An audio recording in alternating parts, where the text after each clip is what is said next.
ವ್ಯಾಪಾರ ನಗರವಾಗಿ ಪ್ರಸಿದ್ಧಿ ಹೊಂದಿದೆ. ಗೋವಾ, ಮಹಾರಾಷ್ಟ್ರ ಮತ್ತು ಉತ್ತರ ಕರ್ನಾಟಕದ ಸಾವಿರಾರು ಜನರು ಇದೀಗೂ ಖರೀದಿಗಾಗಿ ಬೆಳಗಾವಿಯ ಪರಂಪರೆ ಮಾರುಕಟ್ಟೆಗಳನ್ನು ಆರಿಸುತ್ತಾರೆ. ಬಟ್ಟೆಗಳ ಅಂಗಡಿ, ದಿನಸಿ ಮಾರುಕಟ್ಟೆ, ಇಲೆಕ್ಟ್ರಾನಿಕ್ಸ್ ಮತ್ತು ಇತರೆ ವ್ಯಾಪಾರಿಗಳಿಂದ ನಗರದ ಮಧ್ಯಭಾಗದಲ್ಲಿ ಸದಾ ಜನಸಂದಣಿ ಕಾಣಿಸುತ್ತೆ. ಆದರೆ ಹೆಚ್ಚುತ್ತಿರುವ ಜನಸಂದಣಿಯೊಂದಿಗೆ ಟ್ರಾಫಿಕ್ ಮೇಲಿನ ಒತ್ತಡವು ಹೆಚ್ಚುತ್ತಿದೆ. ಮಾರುತಿ ಗಲ್ಲಿ, ಖಡೆ ಬಾಜಾರ್, ಗಣಪತ್ ಗಲ್ಲಿ, ಸಂಯುಕ್ತ ಮಹಾರಾಷ್ಟ್ರ ಚೌಕ್, ರಾಮದೇವ್ ಗಲ್ಲಿ, ಸಮಾಧಿ ಗಲ್ಲಿ, ಕಿರ್ಲೋಸ್ಕರ್ ರಸ್ತೆ ಮುಂತಾದ ಪ್ರದೇಶಗಳಲ್ಲಿ ರಸ್ತೆಗಳು ಇಳಿವಾಗಿರುವುದರಿಂದ ವಾಹನ ದಟ್ಟಣೆ ಸಾಮಾನ್ಯವಾಗಿದೆ.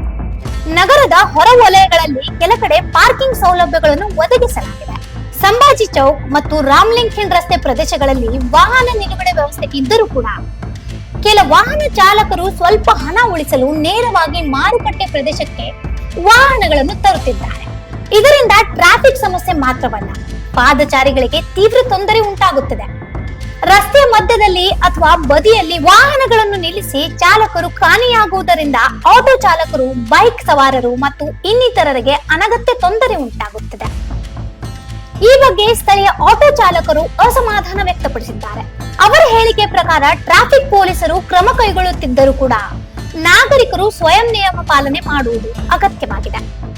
ಸ್ಮಾರ್ಟ್ ಸಿಟಿ ಪಟ್ಟಣಕ್ಕೆ ತಕ್ಕಂತೆ ನಾಗರಿಕರು ಜವಾಬ್ದಾರಿಯಿಂದ ವರ್ತಿಸಬೇಕು ಎಂದು ಅವರು ಹೇಳಿದ್ದಾರೆ. बेळगावचे रिक्षावाले आम्ही रोज फिरत असतो. इथनं 1 मिनिटाला एकदा फिरायची आमची हे असते. पण अशी जे ही कार लावतात ना, ही कार आपली पार्किंगमध्ये लावून जर आलं असतं तर बरं झालं असतं. कारण सगळ्यांना जो त्रास होतो ते कोणाला दिसत नाही आता.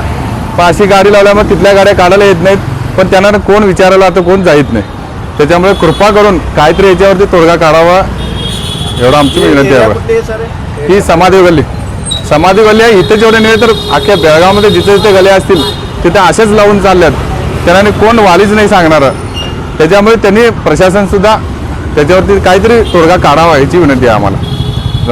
ಟ್ರಾಫಿಕ್ ಪೊಲೀಸರು ನಿಯಮ ಉಲ್ಲಂಘನೆ ಮಾಡುವವರ ಮೇಲೆ ದಂಡ ವಿಧಿಸುತ್ತಾರೆ ನಿಜ, ಆದರೆ ನಿಯಮ ಪಾಲನೆ ಇಲ್ಲದಿರುವುದರಿಂದ ನಗರದ ಟ್ರಾಫಿಕ್ ಸಮಸ್ಯೆ ದಿನದಿಂದ ದಿನಕ್ಕೆ ಗಂಭೀರವಾಗುತ್ತಿದೆ. ಬೆಳಗಾವಿ ಸ್ಮಾರ್ಟ್ ಸಿಟಿ ದಾರಿಗೆ ಸಾಗುತ್ತಿರುವಾಗ ಟ್ರಾಫಿಕ್ ಶಿಸ್ತಿನ ಪಾಲನೆ, ಸರಿಯಾದ ಪಾರ್ಕಿಂಗ್ ಮತ್ತು ನಾಗರಿಕರ ಜವಾಬ್ದಾರಿ ಬಹಳ ಮುಖ್ಯವಾಗಿದೆ. ಇದೀಗ ಪ್ರಶ್ನೆ ಏನೆಂದರೆ, ಬೆಳಗಾವಿ ನಿಜವಾಗಿಯೂ ಸ್ಮಾರ್ಟ್ ಸಿಟಿ ಆಗುತ್ತಿದೆಯಾ? ಮತ್ತು ಇದಕ್ಕಿಂತ ಮುಖ್ಯವಾದದ್ದು, ಇಲ್ಲಿನ ನಾಗರಿಕರು ಟ್ರಾಫಿಕ್ ನಿಯಮಗಳನ್ನು ಪಾಲಿಸಿ ಸ್ಮಾರ್ಟ್ ನಾಗರಿಕರಾಗುತ್ತಾರಾ? ಇಂಥ ಇನ್ನೂ ಅಪ್ಡೇಟ್ಗಳಿಗಾಗಿ ಫಾಲೋ ಮಾಡಿ ವಾಯ್ಸ್ ಆಫ್ ವೇಣುಗ್ರಾಮ್ಗೆ.